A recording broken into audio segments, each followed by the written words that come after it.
अकेले कार्बोहाइड्रेट्स के 7-8 टेस्ट हैं टिपिकल से। तो आइए फटाफट उनको समराइज करते हैं एक एग्जॉस्टिव टेबल में, ताकि आप कंपेयर कर सकें और क्विक रिवीजन के लिए एक रेफरेंस टेबल आपके पास उपलब्ध हो इन दिस RSM। सबसे पहले पहचाने कि कार्बोहाइड्रेट है भी या नहीं, इसके लिए है मॉलिश महाराज का टेस्ट। तो मॉलिश टेस्ट में अल्फा नेफ्थॉल लीजिए, कॉन्सेंट्रेटेड सल्फ्यूरिक एसिड को केयरफुली साइड से टपकाइए या उसकी कुछ बूंदें टेस्ट ट्यूब में गुजारिए, और जहां पर दोनों लिक्विड्स मिलते हैं, मतलब कार्बोहाइड्रेट जिसमें अल्फा नेफ्थॉल घुली हुई हो और ऊपर से सल्फ्यूरिक एसिड, वहां वायलेट कलरेशन या रिंग पैदा हो जाता है। ये बड़ा खूबसूरत और शानदार टेस्ट है मॉलिश टेस्ट। इन जनरल सारे कार्बोहाइड्रेट्स, मोनोसैकेराइड, डाइसैकेराइड, पॉलीसैकेराइड सभी टेस्ट देते हैं। हाँ, कहीं कहीं गड़बड़ होती है, जैसे कुछ अमीनो एसिड्स या शुगर, मतलब ऐसे भी दूसरे मॉलिक्यूल। वैसे तो सारे कार्बोहाइड्रेट से टेस्ट देते हैं, लेकिन उनके साथ साथ कुछ एडिशनल मॉलिक्यूल्स भी हैं जिनमें साइड में इस तरह के ये शुगर ग्रुप्स लगे होते हैं, वो भी मॉलिश टेस्ट दे देते हैं। ये थोड़ा सा ध्यान रखने वाली बात है, पर हाँ, ये बड़ा क्लासिक टेस्ट है कार्बोहाइड्रेट्स को पहचानने के लिए। एक बार जब आप पहचान गए कि कार्बोहाइड्रेट है,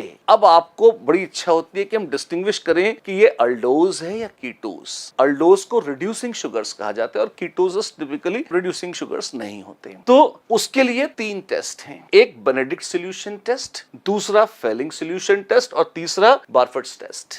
इन तीनों में क्या होता है, कॉपर +2 आयन लेते हैं। जैसे सबसे पहले बेनेडिक्ट सॉल्यूशन टेस्ट है, जिसमें कॉपर सल्फेट में आप मिलाते हैं सोडियम सिट्रेट, थोड़ा अल्कलानिटी बढ़ाने के लिए सोडियम कार्बोनेट डाल देते हैं, वाटर बाथ पे गर्म करते हैं, उस टेस्ट करने वाली शुगर है वो मिलाइए, आप थोड़ी देर गर्म कीजिए आराम से इनडायरेक्टली, आप देखेंगे कलर जो सुंदर नीला रंग है बेनेडिक्ट सॉल्यूशन का, वो फेड होने लगेगा, हल्का नीला, फिर ग्रीनिश, येलोइश, ऑरेंजिश, और अल्टीमेटली एक रेडिश प्रेसिपिटेट CU2O का वहां प्रकट हो जाएगा। ये बहुत ही क्लासिक टेस्ट है। कोई खास बात नोट करने वाली, सुक्रोज जो है ये टेस्ट वैसे तो नहीं देता, लेकिन अगर बहुत देर तक उबालेंगे सुक्रोज की हाइड्रोलिसिस हो जाएगी, तो भले ही वो रिड्यूसिंग शुगर नहीं है, पर क्योंकि वो ग्लूकोज दे सकता है हाइड्रोलिसिस पर, इसलिए देर तक करने पर ये टेस्ट सुक्रोज भी दे पाएगा। फेलिंग सॉल्यूशन में आप कॉपर सल्फेट में मिलाते हैं और थोड़ा सा NaOH या KOH और साथ में टार्टरेट आयंस मिलाते हैं। ये टार्टरेट आयंस फिर से इन सब का मिक्सचर मिलाइए, सुंदर नीले रंग का सॉल्यूशन, फेलिंग सॉल्यूशन, कार्बोहाइड्रेट डालिए, वाटर बाथ पे गर्म कीजिए, फिर से अगर रेडिश प्रेसिपिटेट आ गया CU2O का, तो ये बताता है कि ये रिड्यूसिंग शुगर था या एल्डोज था। एल्डोज को ही और प्यार से पहचानने की तमन्ना है आपकी, यानी कि उसमें भी अगर आप मोनोसैकेराइड्स और डाइसैकेराइड्स को अलग अलग पहचानना चाहते हैं, तो फिर बारफर्ट्स टेस्ट कर दीजिए। फिर से कॉपर +2 आयन है, इसमें कॉपर एसीटेट लिया है,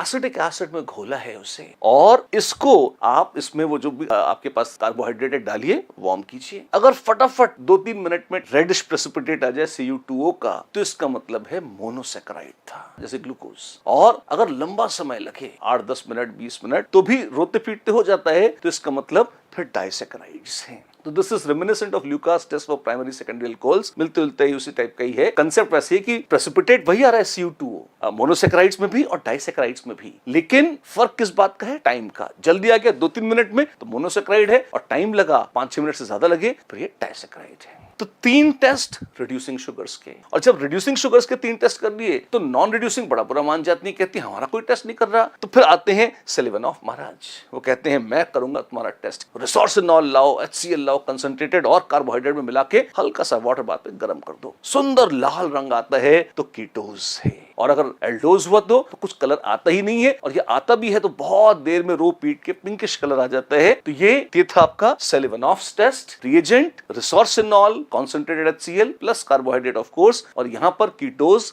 सुंदर सा लाल रंग, चेरी रेड कलर आपको दे देंगे। इतना सब तो ठीक था। पहले तो मॉलिश टेस्ट से कार्बोहाइड्रेट पहचाने, फिर आपने सेलिवनॉफ टेस्ट से कीटोज, और बाकी 3 टेस्ट करके अल्डोज पहचान ली कि अल्डोज है या कीटोज।